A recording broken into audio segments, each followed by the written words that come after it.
My name is Matt Thompson, and I'm from Columbia, Missouri. I'll tell you more about that in a minute, but what I'd like to do, lest Art never speak to me again, is open the meeting with a short prayer. If everyone could please bow your heads. Lord, we pray for your blessing over these good people in Franklin County, for the blessing of safety over this meeting and for all our travels home. We thank you for all the many blessings that you've given us. We ask you to please help those battling with addictions and dependencies to find the answers they were looking for and the power to resolve their problems in you. More than anything else, Lord, tonight we'd like to pray for the families represented in this room tonight that have lost their loved ones due to murder. We pray that you will be with them. You will let them feel the love and support in the community, that you will help them to find the justice that they so rightfully seek, and that you will let them know that their loved ones are safely there with you in a better place. Lord, finally we just pray that your will will be done here in Franklin County as it is in heaven.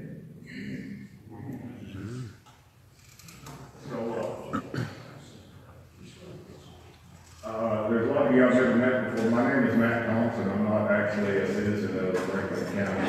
I became interested in this case because a person I know that has worked on very similar issues, very good person, Kelly Stewart, told me that I should go see Jeff Weinhaus.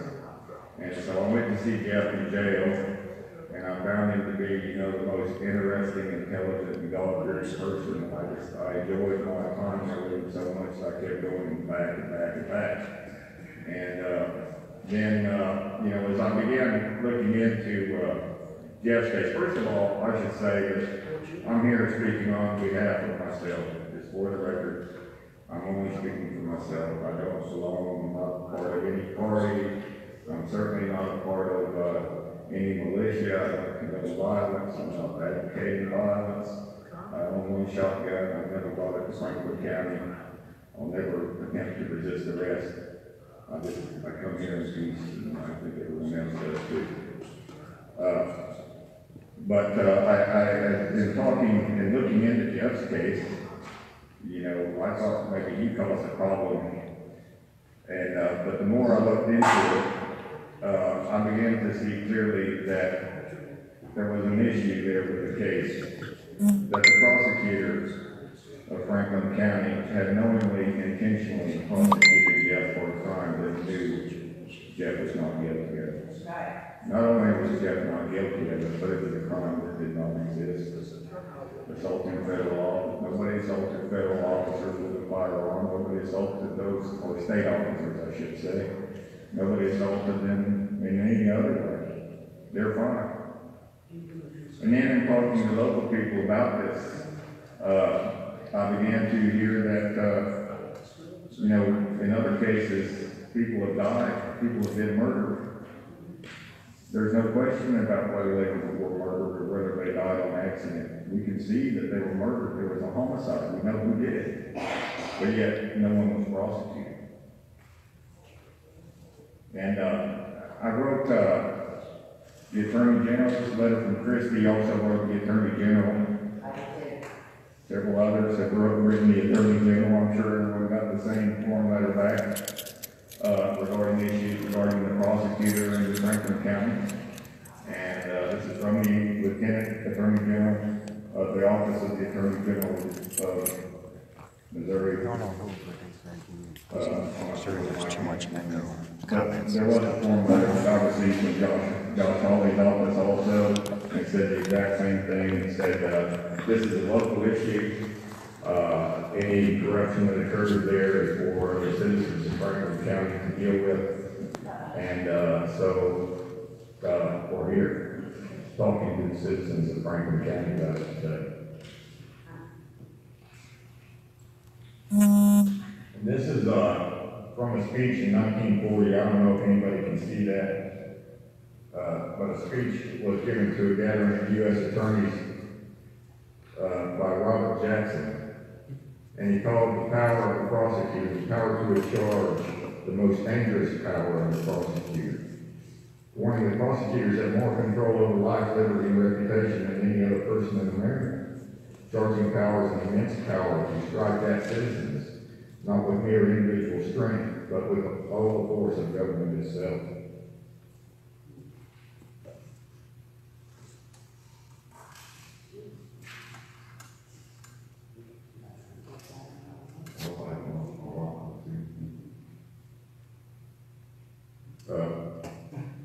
Here's from Angela Davis.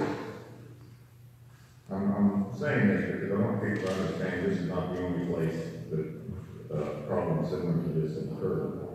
Prosecutors are the most powerful officials in the American criminal system. The decisions they make, particularly the charging and plea bargaining decisions, control the operation of the system and often predetermine the outcome of criminal cases. Prosecutorial power is vast and unrestrained, and the mechanisms that purport to hold prosecutors accountable are weak and often totally ineffective.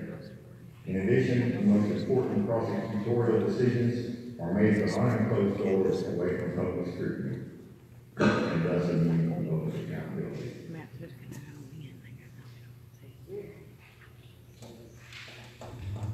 So this is why we're here today. We want people to know that the public is beginning to wake up and wants to hold them accountable. Martin Luther King said, "Injustice anywhere is a threat to justice everywhere," and it is. When it happens to one person and it goes unchecked, it can happen to more and more.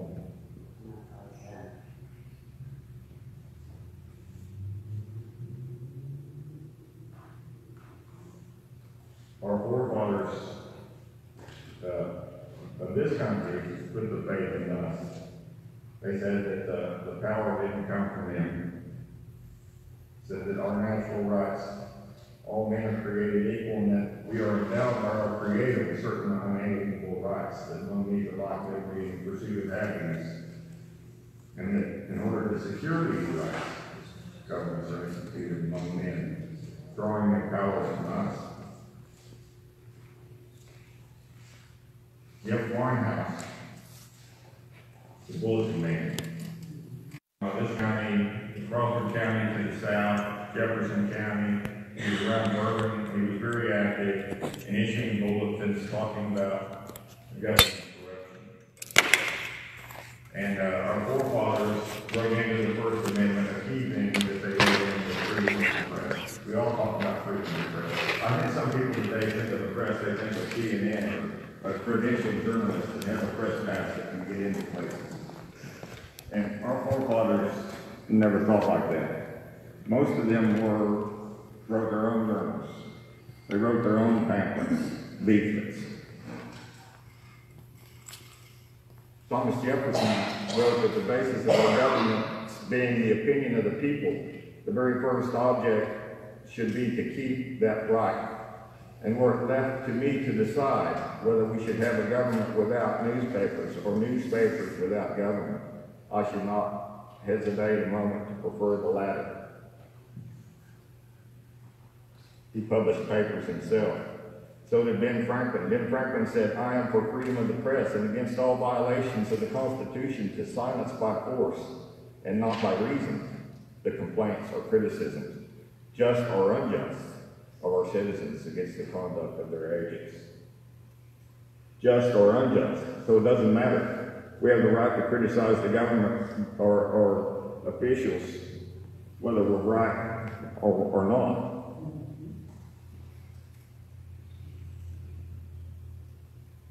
And this one, I'd like everyone to hear this one. It says, "Liberty cannot be preserved without a general knowledge among the people, who have a right from the frame of their nature to knowledge as their great Creator, who does nothing in vain, has given them understandings and a desire to know. But besides this, they have a right, an indisputable, inalienable, indefeasible, divine right to that most dreaded and envied kind of knowledge. I mean, of the characters and conducts of the rulers. Rulers are no more than attorneys, agents, and trustees of the people. And if the cause, the interest, and the trust is insidiously betrayed or wantonly trifled away, the people have a right to revoke this authority that they themselves have deputized, and to constitute other better agents, attorneys, and trustees.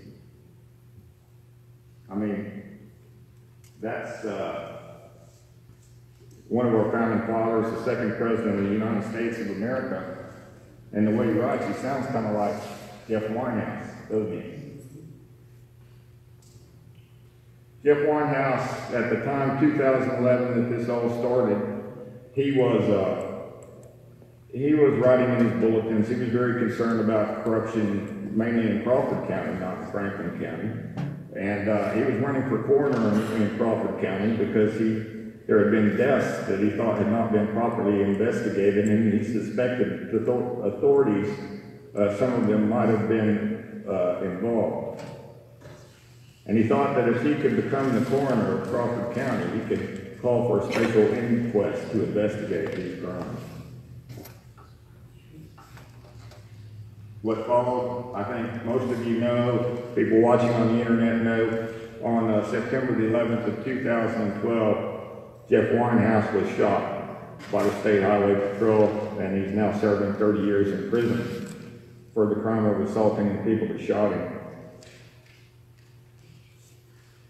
I think, you know, if you just read the stories, I can understand why anyone would think that Jeff Weinhaus might be guilty if they reported that he was confronting officials and that he was scaring them and threatening them. But I'm going to show you some evidence. I can understand why anybody in the community would think that he was innocent, but that he brought this on himself. But I cannot understand how the prosecutor thought it, because the prosecutor had all this evidence.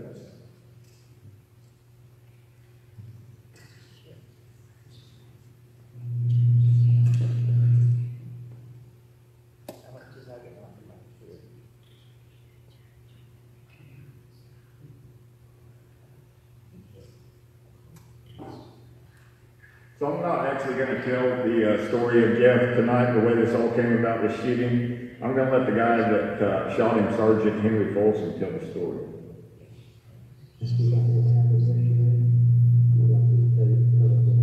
You might need some volume.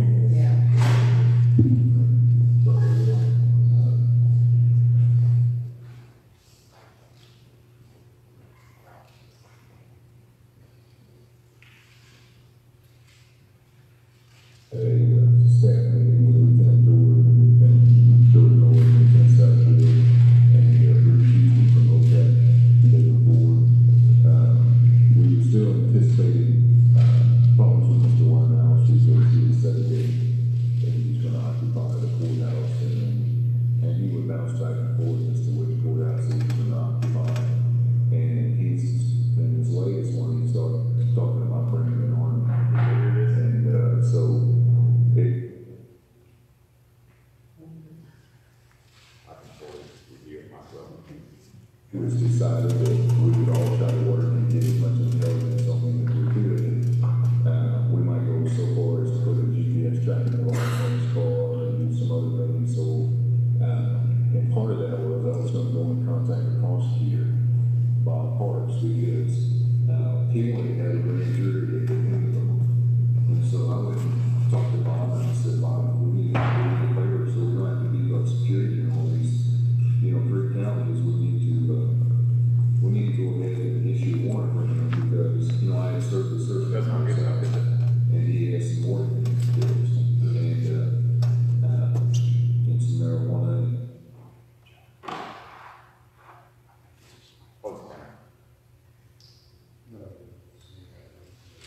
So anyway, there's clear audio of Sergeant Henry Folsom. He testified, and when he testified there, it's just a little bit too hard to hear. You want me to try it again?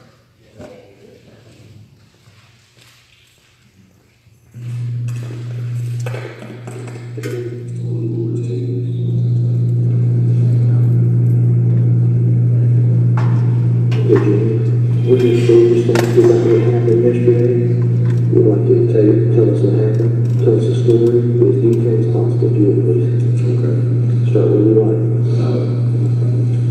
We had a staff meeting with Lieutenant George and Lieutenant George Knowles and Lieutenant Southfield and Bruce Houston from OCAT the day before.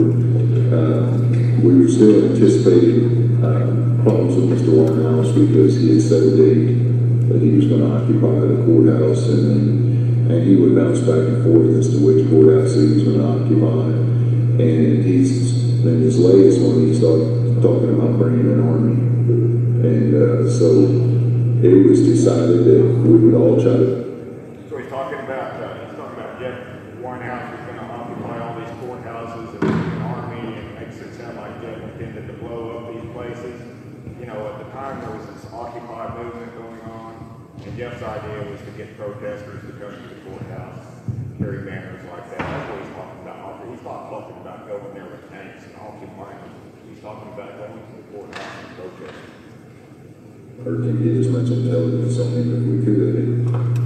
We might go so far as to put a GPS tracking device on his car and do some other things. So, and part of that was I was going to go and contact the prosecutor, Bob Parks, because he had a grand jury at the end of the month. And so I went talk to Bob and I said, Bob, we need a favor so we don't have to beef up security in all these, 3 counties. We need to go ahead and issue a warrant for him because, I had served the search warrant at his house and he has some more skills and get some marijuana, and I seized his computers, and it was going to be weeks before Jay Craig was done looking at the computers. So we went and got, Bob said he'd support that. He'd go and get my brother a PC statement, he'd get a file, and we would pick him up. And then part of his condition alone was going to be that he be mentally evaluated. Okay. Which courthouses was he planning on for? I know that he had been doing probing type things. He had shown up in the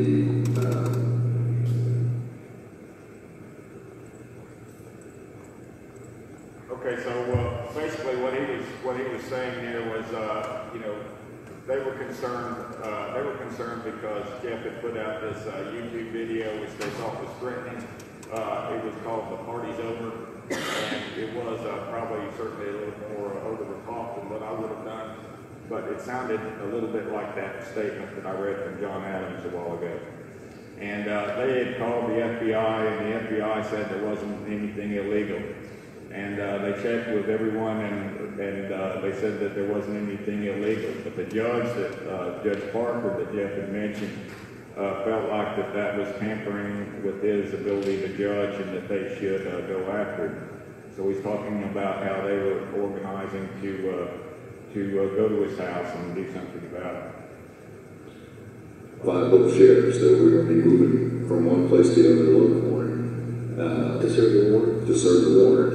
And the plan was, and he's written, he said we had until the close of business on the 11th to give him his computers.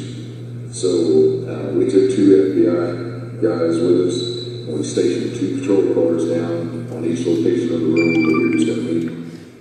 So they went to Jeff's house, and they got him outside, and they talked to him for about 35 minutes. He was just in his shorts and t-shirt, and he was unarmed. If they wanted to arrest him for that video, they could have arrested him right there. But they didn't do that. They went in, they said they smelled marijuana, and therefore they needed a search warrant. They went and got a search warrant. Apparently they called 3 different judges before they could get one. And the prosecutor that signed the search warrant was Robert Parks from Franklin County, because Jeff's house was in Franklin County. And Robert Parks notarized his own signature on the search warrant. And Missouri state law says that you have to have the local sheriff to execute a search warrant, which they neglected to do, so it was an illegal search. And it was the officer that Jeff had criticized was from Troop High of the Missouri State Patrol, who has no jurisdiction. This is really in Troop C of Missouri State Highway Patrol's district, but it must have been that neither the sheriff or the Troop C people wanted to help them do this. So this one officer at the Missouri Highway Patrol, who Jeff had been criticizing from Troop High, is the one that came over and did this with the help of Robert Parks. They got a search warrant. They went to his house and they took his computers. I'm not sure if they thought his computers were smoking marijuana, but on his computer was his next bulletin. It was going to be a 16 15th anniversary of the bulletin that he was putting out. And this bulletin was basically Jeff's livelihood, right? He made his money, he had advertisers that had paid him money counting on this bulletin going out. And they had his computers, which had the bulletin on it, and they wouldn't give them back. And they got him through an illegal search warrant. And Jeff needed those computers back. So that's why he agreed to what they did next.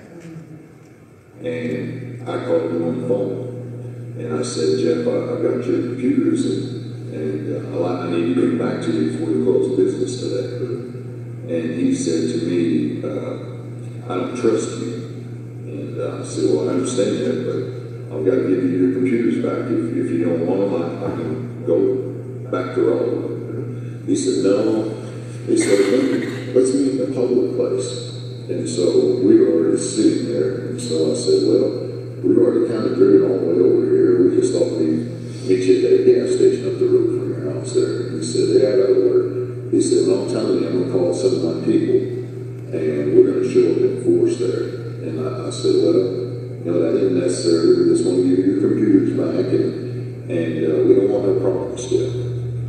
And he said, well, I don't trust you. He said, I'm going to make a stop and talk to some people. He said, I'm in Union driving around. I'm going to make a stop, talk to some people, and then I'm going to meet you there.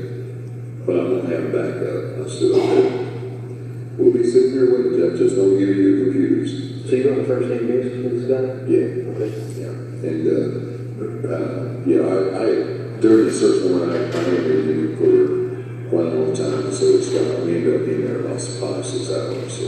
Talking to him? And, yeah. So we were familiar with him. And we watched all his videos and everything before. So. You got his cell phone number, mentioned? It is on Scott's DDCC phone. Okay. Because I didn't want to use mine because he's been emailing my patrol email, and I didn't want to give him my private phone. I do have his number, and he come right off his video where he says what his phone number is when he's talking to the colonel. Okay. Because he wants the colonel to call him back, or actually he's talking to the colonel's secretary, telling her he wants the colonel to call him back. And so I got the phone number from there. I also wrote it down on the map inside Scott's car before we left because I didn't have anything to write on. But we called him from the DBCC phone. Scott could hear it. We were sitting in the car. The FBI guys were up there. And, you know, as far as I was new. So they ordered him into this, or they asked him to come get his computers at the station. It's about 4 miles from here at the station down there. And under the guise that they were going to give him his computers back. It was by their own admission, all a ruse. They didn't even have his computers with them, and they didn't intend to give them back to him any time soon. And you know, they said it was because they wanted to arrest him for these charges of tampering with the judge, which they knew were bogus charges. They dropped those charges later because the video that he made said nothing illegal. But so, in my opinion, they did not intend to arrest him that day. If they wanted to arrest him, they could have arrested him a long time before. They intended to shoot him. He was coming to meet us with the computers, and I honestly thought that he would be excited to get his computers back, and he may come. Of course, we had the arrest warrant and the original return. When I seized his computers, I had to take them to Cole County and get another warrant to have them searched in Cole County. So I had to return from that warrant that I needed to give to him. And so I had his arrest warrant, and I returned the packet in the folder. And when they said he was going to meet us, everybody got stationed, everybody was ready. It was about 10 or 15 minutes later is when he drove in. Which way did he drive back? He came from St. Clair, or? he came from St. Clair, and came in this way. And he had most of, a lot of his personal stuff that we see in the warrant. Because Bruce Houston said, we went by while we were waiting for the FBI guys to meet us. They were 45 minutes away. So we had to kill a little time, and Scott went by, and we saw the green Subaru. Right.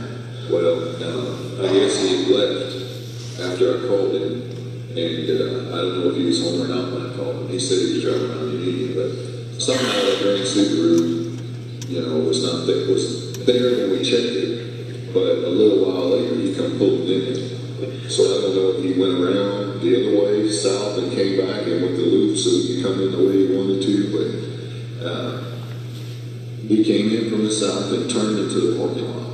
The first exit entrance or the second? The first, right there where we were. And we had positioned our car high visibility to be able for him to see it in the road and appear that we were alone. And the FBI guys were on this over on the underneath the awning of this store there. And before he showed up, all of a sudden we've been in this store a couple of times and there's never anyone there. All of a sudden before he showed up, these two guys pulled in with a flatbed truck and they're standing on the back of it trying to fix the gutters. And so I immediately thought that they were the people that he said were coming. And then another guy pulled in and so there was a total of 3 civilians walking around. And eventually one of them went and asked the FBI guys if they could move their car because they needed to get over to the side of the roof to check the gutters there, and they were kind of blocking it. So they moved their car, and I'd say about 2 minutes later is when he pulled in. And when he pulled in, he made a turn left into the first entrance, and we had our car positioned high up visibility on the road. Well, normally I thought he would just pull right in and stop beside us, and that's what I was anticipating. But when I saw him pull in, he gunned it. And he turned around and drove completely around behind us and then came up where he positioned his car in front of us like he could drive away real quick if something was wrong. And so at that point I had the folder in my hand. And we got out and I crossed the back of our patrol car because I was on the passenger side. And I started to approach his vehicle from the driver's side. And he ripped open the door and threw off the seatbelt like they trained you to do in the academy. I mean, he wanted that belt off. He was out on his feet staring back at us. You know, he's kind of talking nonsense there. You know, he's saying that Jeff was gunning his car as he drove up to him, and I think you'll see in the video a little bit later, and he's talking about ripping off his seatbelt and this kind of stuff. You know, he's trying to characterize, I mean, it doesn't work that way. You can't rip the seatbelt off, can you? You have to push the button, and when you push the button, it flies off. What's he talking about? It's all trying to characterize it. And I tried to make conversation with him, and I said, Jeff, I got your computers right here. And he said, oh yeah. And I said, something to that effect. I can't remember exactly what he said. It was something like he acknowledged that fact. And I said, yeah, I said, I got the papers right here. And Scott was at that point was walking in front of me. And I didn't like the way that he bailed out and the way he positioned his car. I mean, at first I thought maybe he was going to try to ram us the way he was driving. Or maybe he was trying to see if we had surveillance by trying to get them to move in. And so I asked Scott, because he was in front of me, and I grabbed him by the shoulder and I said, look at the trunk of your car. And look at the trunk of it. And he said, are you sure? And I said, yes. And so I crossed over and went to the left rear driver's side of his vehicle. He was standing there and he was waiting with his gun side away. And he was standing at an angle. And he stepped out. He was really dressed up, which surprised me because the time that I've met him and seen him, he's like wearing t-shirts and holy shorts and everything. He was really dressed up. And so that kind of he made me think like he was, not going to do anything because he was dressed up like a business type thing. So I could not see the front side, and at that point, he was looking all around, and I stepped from behind the left rear of the car and started to approach him. His car? His car. Okay. And he is still with the driver's door open, standing in the V of the door in the car, and then he steps forward and closes the door, and then when he turned, I saw the gun. It was in a holster. It's an Army green holster. I was serving in the Army for 7 years. They're very hard to draw from. They're made to retain the weapon, not to draw. And I saw it, and I saw a big black gun. And at that point, I said, because I was trained, whenever you get in a situation like that, you need to ask a person a question. Why is the sky blue? Is today your birthday? Anything. Because it slows their reaction time down. So I said, what are you doing with that gun, Jeff? And I stepped again back towards the car. Well, Backwards, step or forward step?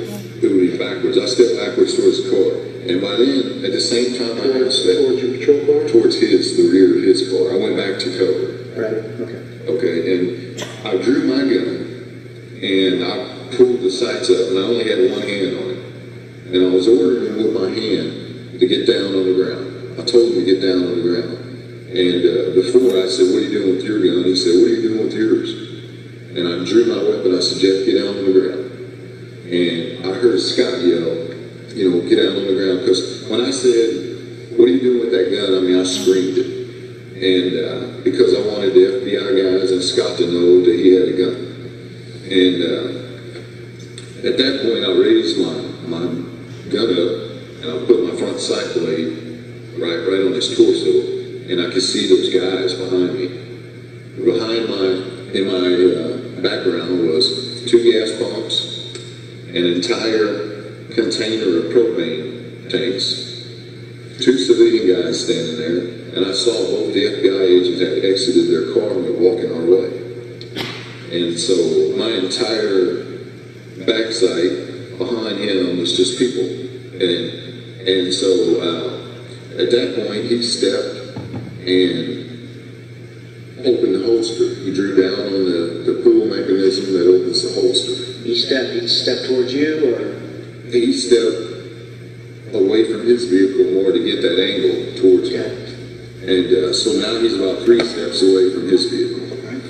And he's got that angle, and I seen him open the holster. He released the mechanism, and then rolled the flap up with his hand, and placed So what you're showing me with your hand on the side of your leg is he's pulling his hand up on the holster?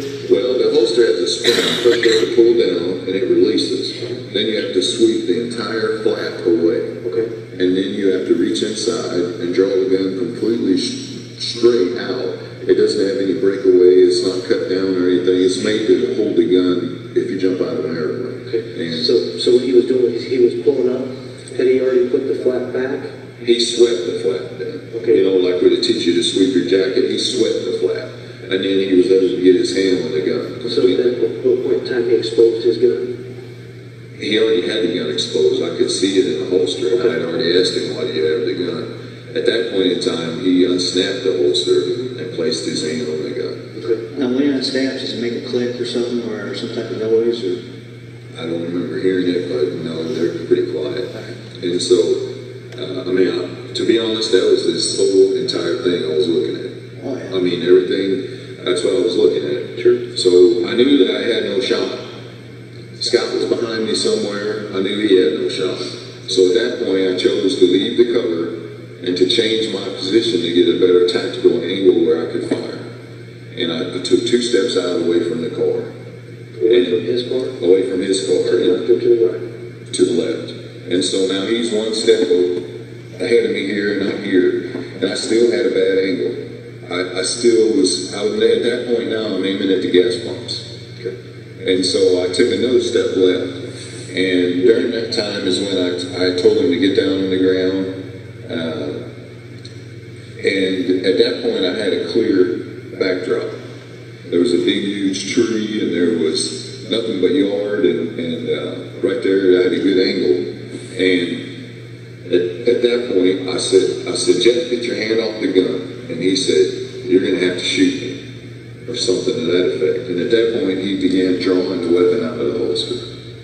And he had the weapon up in his hand, and he had just maybe all but 1 inch or 2 inches of the barrel out. The barrel still hadn't cleared the holster, but the gun came out several inches because you have to draw that gun it doesn't break away like ours, so you have to draw it all the way up to get it out. And so he was drawing it all the way out. At that point, I feared that my life and the life of everyone that was there at the gas station was in danger. And at that point, I got a good sight picture, and I fired 2 rounds to his chest and 1 round to his head. And when I fired the 2 rounds to his chest, I mean, it was immediate. It was just, and when I fired those rounds, I saw his eyes roll up in the back of his head, and he kind of swayed backwards. I then took another step left, because those guys were still approaching. And at that point, I heard a gunshot. I mean, and I knew I didn't shoot it. And when I fired the 3 shots, all those guys over there started screaming. I could hear them yelling and screaming. And so I fired the 3 shots, and after I heard the other shot, I scanned everybody, everything there. And I looked back at him, he still had his hand on the damn gun trying to pull it out. So I fired 1 last shot to his head. And I was probably maybe 6 feet from him. And at that point, when Scott... Okay, yeah, I'm sorry this is so long, but I want people to understand. So this is what he testified right after at the time he testified this, was like 2 days after the incident. And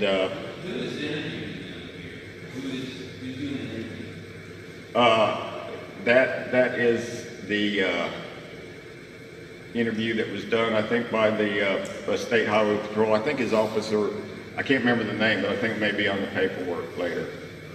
But this... It was Scott that he kept from that. Scott Mertens is the other statewide highway patrol that was there. And, you know, that was a little bit long, but what he said was that he saw Jeff originally on his left side and couldn't see a gun or anything because the gun was on the right side. And then when he got turned, he could see the gun. And he said that he told Jeff to take his hand off the gun. Well, first of all, he said that he had a bunch of papers in his hand and asked Jeff told Jeff that he was there to sign the papers and get ready to sign the papers. And then he said that he threw his partner Scott around and told him to go look in the trunk. And then he said that he, you know, this whole thing was taking a long time, and he looked at Jeff's left side and didn't see the gun, and then he saw the gun, and he told Jeff to take his hand off the gun, and then he shot him in the head. Fired his round, he had already started to rotate a little bit. And so at that point, he had rotated his torso, kind of looking at Scott now, because Scott fired from an angle behind the car. His counterclockwise? Yeah, he rotated counterclockwise. When I fired that last shot, he was rotating, but I put the front side blade right on his head and squeezed the trigger. And so he fell down on the ground, and he landed pretty hard because he landed, looked like face first. At that point, I scanned again, and the FBI guys are running. And I started screaming, "Cover me, cover me, cover me." And the FBI guys took a position along the building, drew their weapons, and I reached in my back pocket, got my handcuffs out, and when I went to approach him, he still had his hand on the gun. His hand was still wrapped around the gun, he's laying forward on his abdomen, his hand's still on the gun. Well, I know how that holster releases. It has 2 clips, and it'll pop right off your belt. I reached in there and pulled the gun into the holster.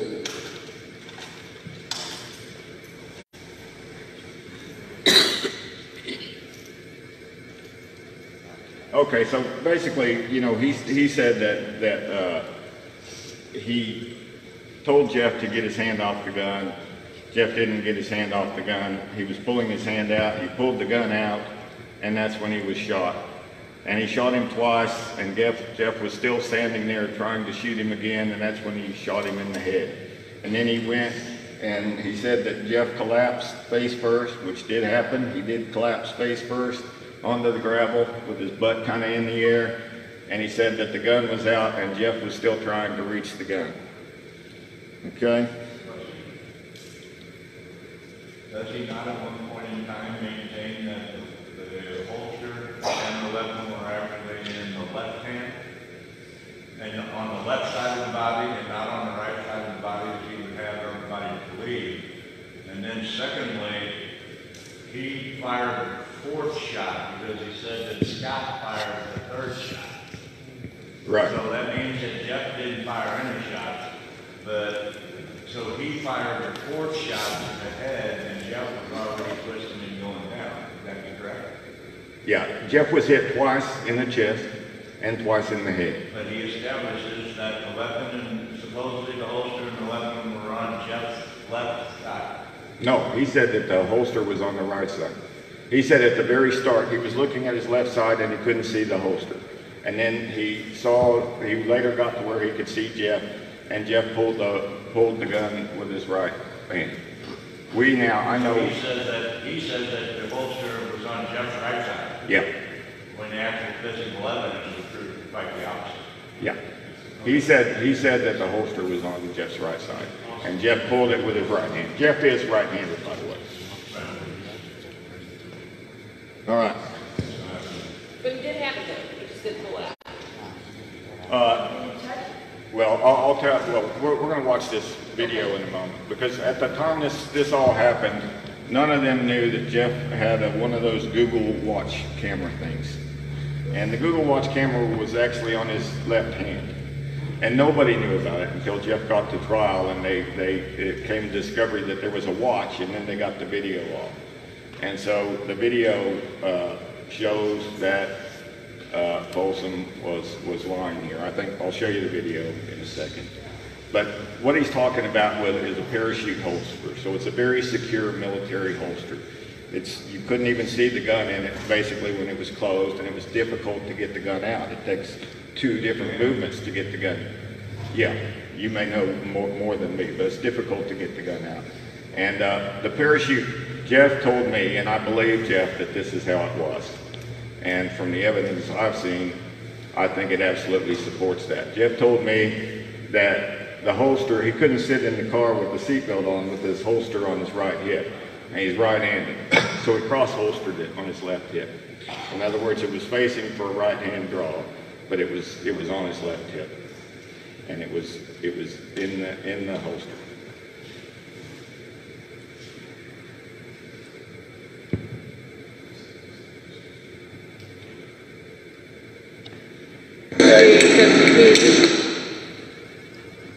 Okay, now this is Jeff's camera. Remember, this is on his left hand, so it goes crazy. It's not perfect.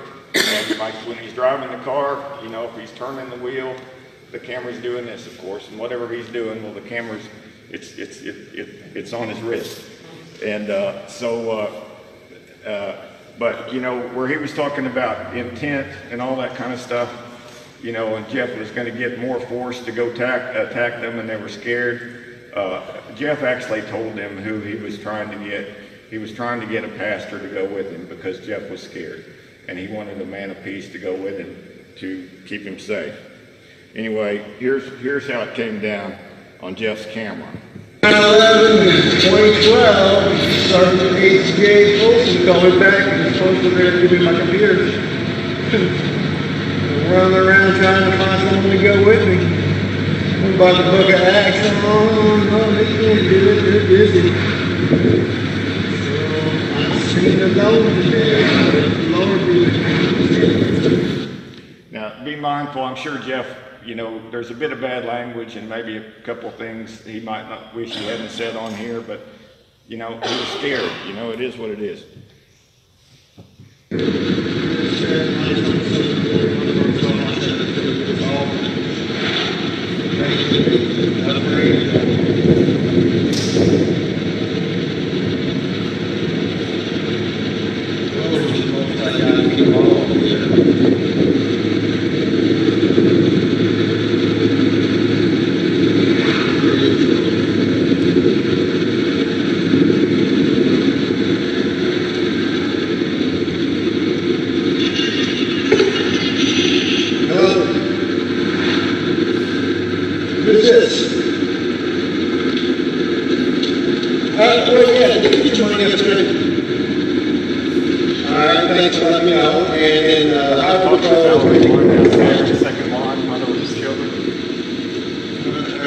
highway patrol was going to give me my computer back. And I went to the gas station to get my computers back. But I'm looking for someone to fucking go with me. And you know what? You pastors around here, I just so discouraged me. Okay? What? Where is Merlin? It's been a radio station, so you know, down the road from me. Alright, so these are fucking right. Alright, I'll see if I can find someone else. I just want to.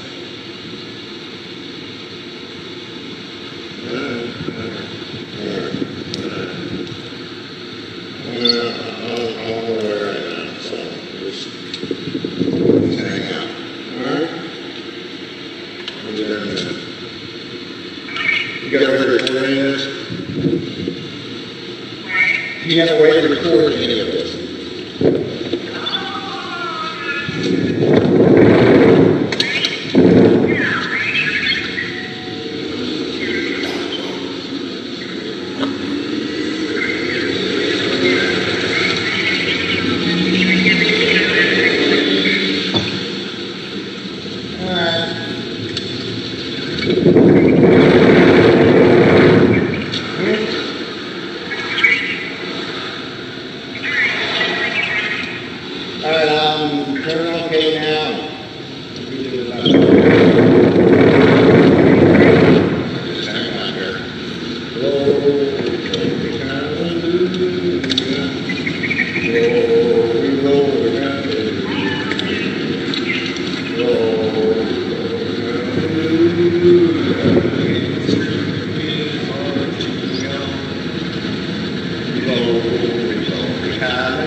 Hear that?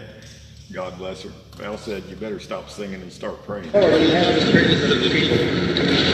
Heavenly Father, in the name of Jesus, Lord, I thank you, Lord, that no weapon formed against us shall prosper, Lord. Whatever these people are plotting, planning, if it's a forest, Lord, if it's not of you, Lord, cancel it, cast it down in Jesus' name. I thank you, Lord, for exceedingly abundantly above all we could ever ask to thank you, Lord. You're so welcome to wait. Please my call, Lord, that it's driving to your body against the body of the faith. Take all the shit of bucket, Lord. Stand up for it. Stand up for it. Stand up for it. In Jesus' name we pray. All God's children say amen. All right. So if you couldn't hear, basically he's just praying. He says, whatever they're going to try to do to me, Lord, cast it down, make it not work, stand for our defense, stand for our defense, stand for our defense.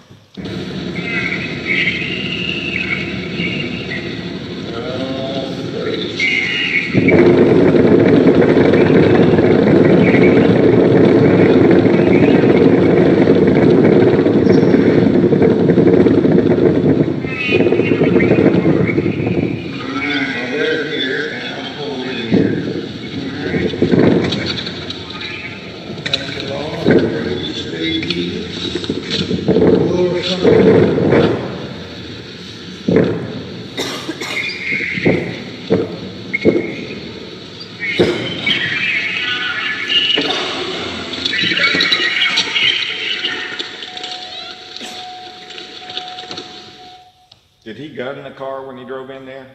No. Rip his seat off, belt off, and that crazy? Good, how are you?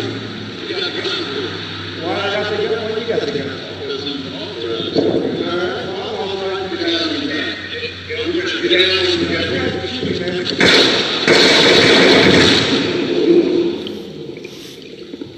So there you have it. Took about 5 seconds or 6 seconds. I didn't count it. Don't hold me to exactly, but it wasn't very long. 13. There was none of this walking around and throwing the papers and throwing Mertens over here and saying, Jeff, take your hand off the gun. None of that. Just shot him right there.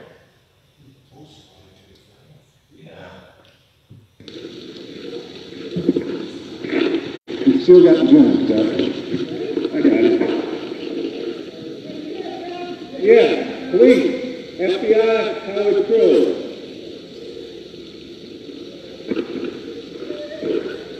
Come.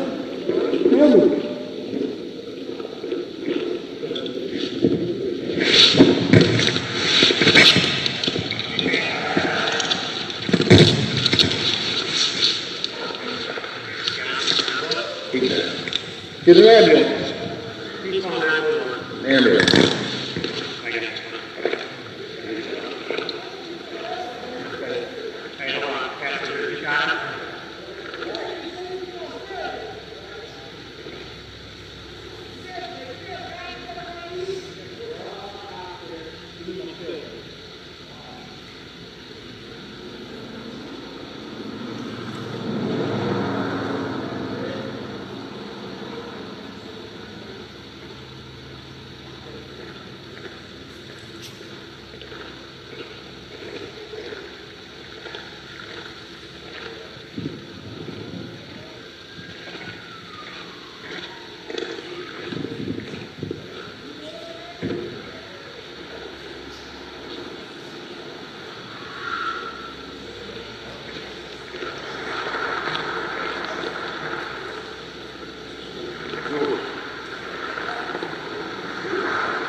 So you can't really hear right there, but Jeff's buddy, Sergeant Folsom's buddy George showed up and he said something to the effect of, I told Jeff to get down on the ground. He had a gun in his holster. He said, you got to shoot me. I shot him right there. That's what it sounded like to me, like he said. Did you say this was shown in court? Say this again? Did you say this was shown in court? This was shown in court, but a lot of the other stuff wasn't, and it was, the jury was so skewed, and for several reasons that I'm going to show here shortly, that it was totally out of context. What I just saw on video was murder. Yes. Yeah. That was I saw a man It shot. was for an no reason. assassination. attempted murder. Yep. But the jury was And given what he so much said other was, you don't evidence. have to shoot me. He didn't say you're gonna have to shoot me. Right. And it came down to the officer's word. He stood up and said, you're gonna have to, and it was officer's word versus his word. And that's the Well, only piece of they should evidence. listen to this. Right. Yeah, and it doesn't really matter, does it? He was shot and he wasn't pulling his gun out. Whichever. I asked Jeff what he said, and Jeff, he doesn't know. He doesn't remember anything from that day. William shot in the head. I don't think Twice, I remember right? either. That's what I heard. And there's actually experts that have verified that that is what he said. So, I don't have time to watch this whole thing, but in a second here, what he does is his partner, Folsom's talking on the phone, and all of a sudden you hear this moaning, Jeff's moaning. And you can hear his partner get really scared. He said, he's not J4, he's not J4, which means he's not dead. And then they came and they rolled him over. Yes, they did.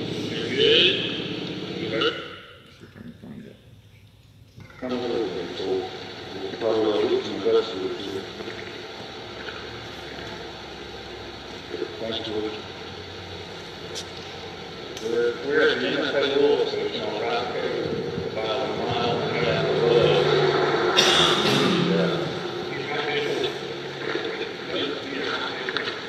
We're about a mile up. There's more of that stuff. In the testimony, you know, it talks about, for some reason, they're still trying to paint him to be a crazy man, talking about he's set up fighting the EMT people and all this stuff. There's no evidence of that on the video. One other thing I'm going to show you right after I take his question.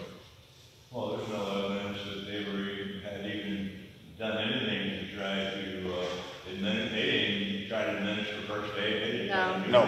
Keep in mind, he's laying, his face hit the gravel, face first with his hip up. And he's laying there all that time until he starts moaning and they say, he's not J4, he's not J4. And then finally they turn him over. Now this is about, How long was it? it? Oh, that was very long. I don't know, it wasn't, but a couple minutes, it was more than a minute. When I could see the ambulance responded within 2 minutes. 8 minutes. 8 Yeah. minutes? It was What is 8 it? minutes. Okay. Just from the video footage. Yeah, it I was guess it's so.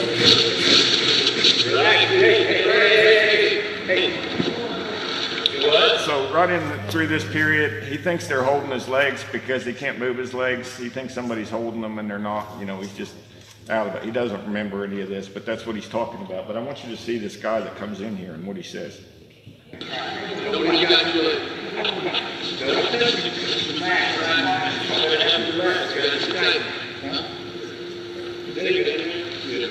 see that guy right there? Mm-hmm. He came in there and he looked down and he saw this parachute holster sitting there closed and flat. And he said, "Is that a gun in there?" Because he couldn't tell. Gun in the holster.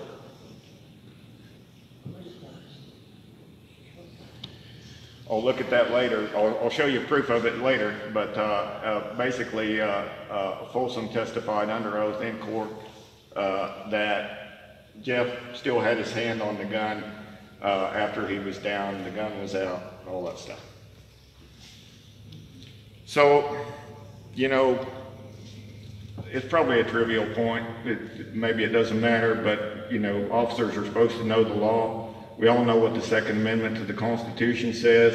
You know, he said, "What do you got the gun for, Jeff?"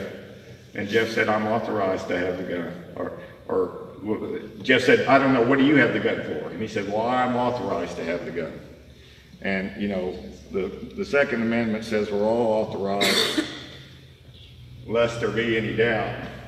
Here's what the state constitution of Missouri says. Article 1, Section 23, that the right of every citizen to keep and bear arms, ammunition, and accessories typical to the normal function of such arms in defense of home, person, family, property, or when lawfully summoned, shall not be questioned. Shall not be questioned. What was he doing? I mean, I don't know his history. I haven't studied that much, but he's not from Missouri. He has problems with geography, and obviously he hadn't studied the Missouri state law. I have a question. I've never followed this case, but why is he in jail? What did they charge him with? Okay, he was officially charged and convicted. He's in jail for 30 years on the charge of assaulting officers with a firearm. By shooting them. When he's the one shot. This shot? Yes. Yeah. He is in jail 35 years for assaulting Sergeant Folsom by shooting him. And Robert Parks had all this information. The jury only had parts of it. The public had very little of it. But Robert Parks knows all this stuff. Robert Parks is corrupt. He was railroaded in trial. He was absolutely railroaded.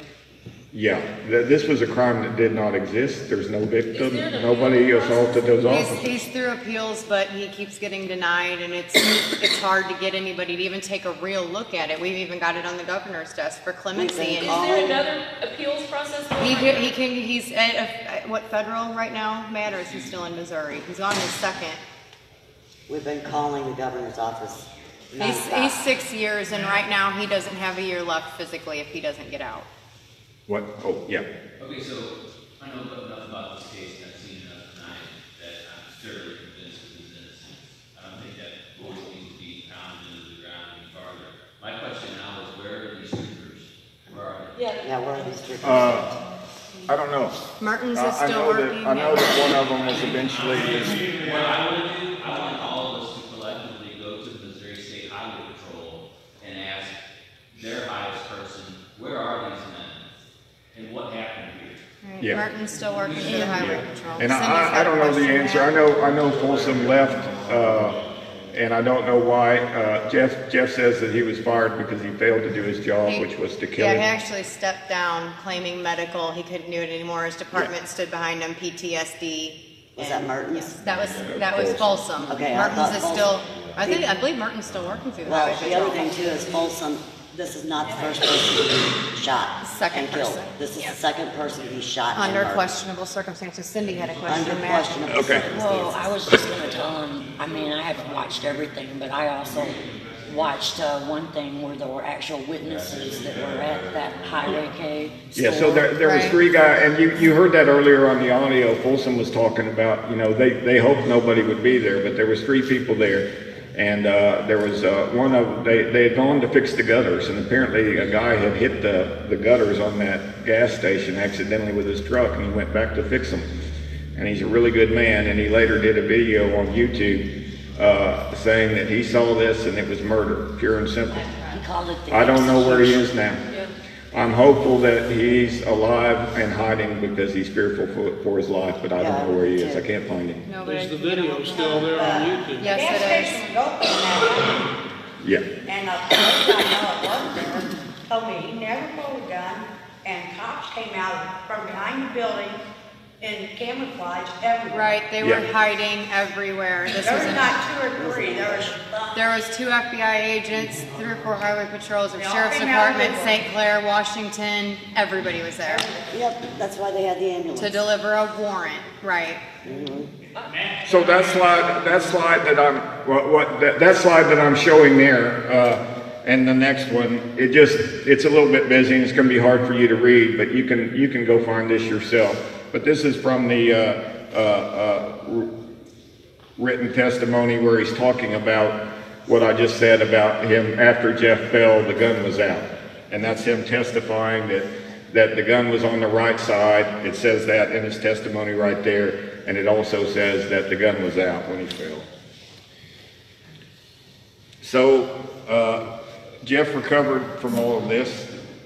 And they flew him to the hospital, and I guess God answered his prayer because, you know, it's a miracle. He was shot twice in the head and in the chest. He was at the hospital for about a month, and he walked out of the hospital on his own accord. He was never arrested during this period, and he went to stay with his brother for about 3 weeks, and then they arrested him. And Jeff says, and I believe it's true, that this is because they didn't want to pay his hospital bill. If they'd arrested him, they'd have had to pay the hospital bill. It ended up being like $500,000. So in the trial, there were several trials. Jeff had very poor counsel, and I don't know, but it almost looks like he could have been working for the other side. He certainly failed in his duty to defend Jeff. Folsom's testimony was never impeached. You know, the defense attorney should have showed the information that I just showed you, impeaching his testimony. And FBI and other witnesses were left out. Remember, they talked about these FBI agents that were there on backup.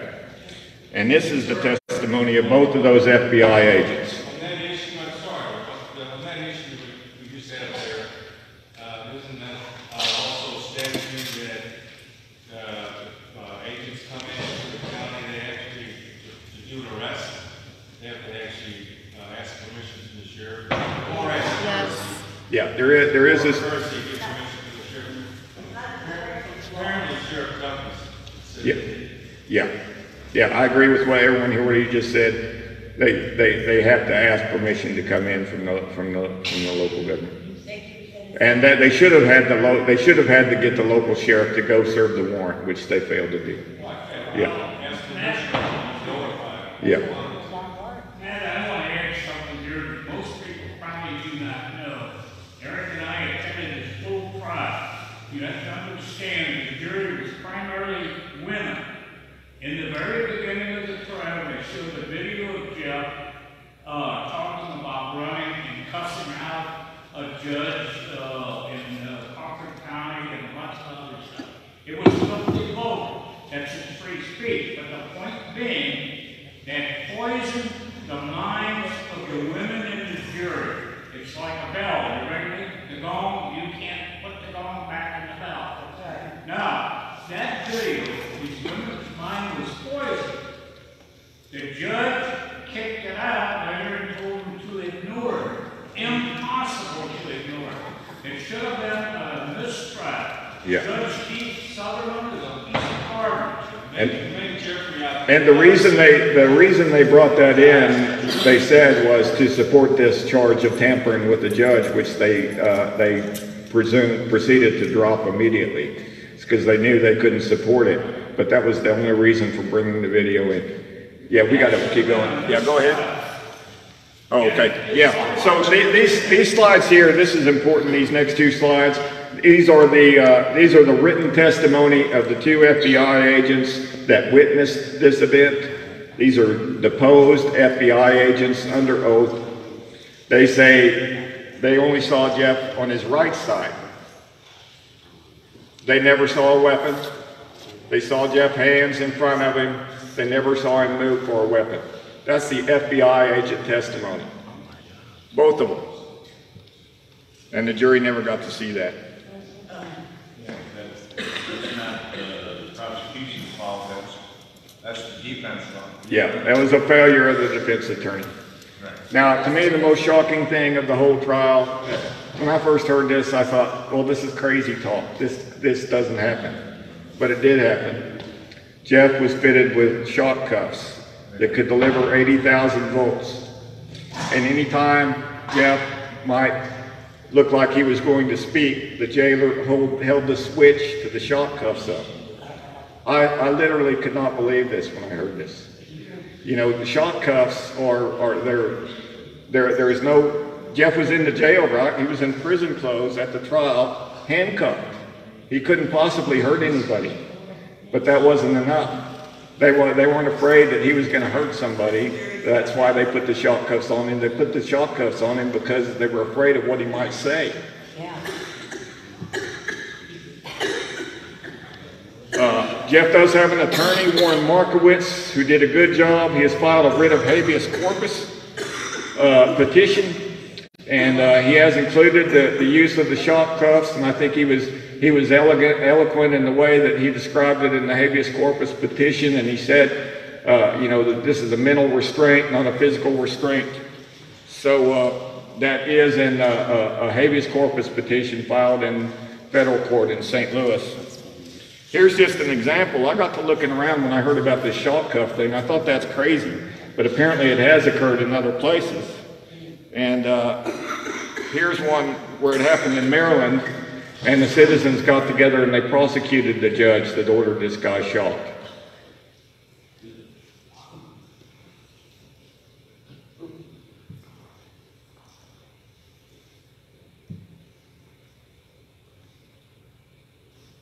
So basically I mentioned there's two possible avenues that we're hoping one or the other, one of them might help to get some justice for Jeff and get him out of jail. Obviously he's in jail for a crime which did not exist. The first, as I mentioned, is Warren Markowitz has filed this writ of habeas corpus. It's with the magistrate now. We can find no other information. We're not allowed to know anything else about when he might make a decision. But it's possible, you know, that Warren could would have to come to St. Louis and argue on his behalf, and so any money to his legal fund could help. I'll show you a sign of that, and yeah, go ahead.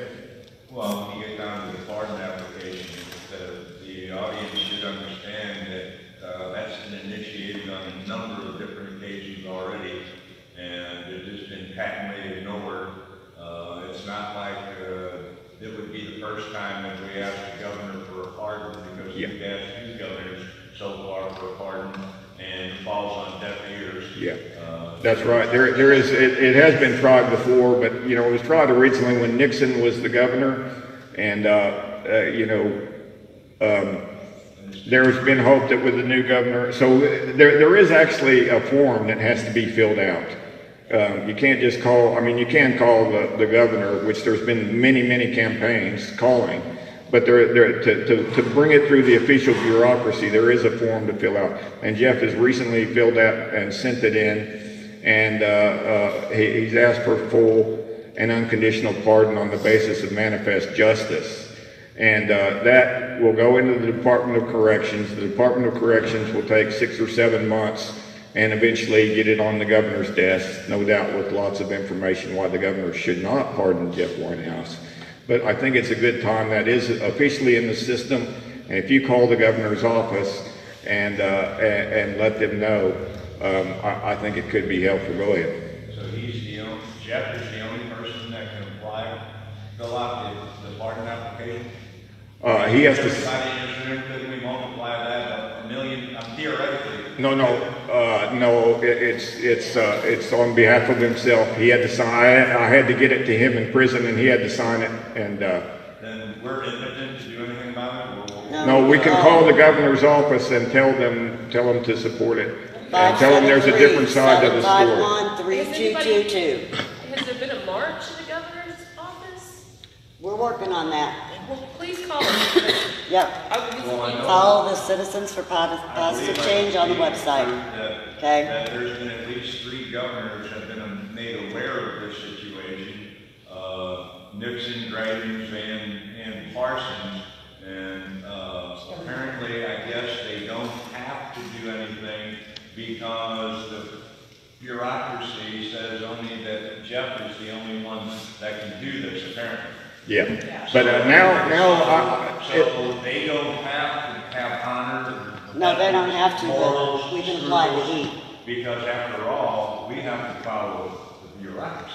But it's my understanding now that this pardon application will eventually find its way to the governor's desk through the official channels, through the Department of Corrections. It'll have to get to his desk, at which point he'll have to either grant it or deny it. Yeah. This is, you can go to the internet. I told Warren I'd put this up here if you're interested in helping with legal defense. There's a site there. You can go and find a way to help Jeff's defense. And, you know, basically,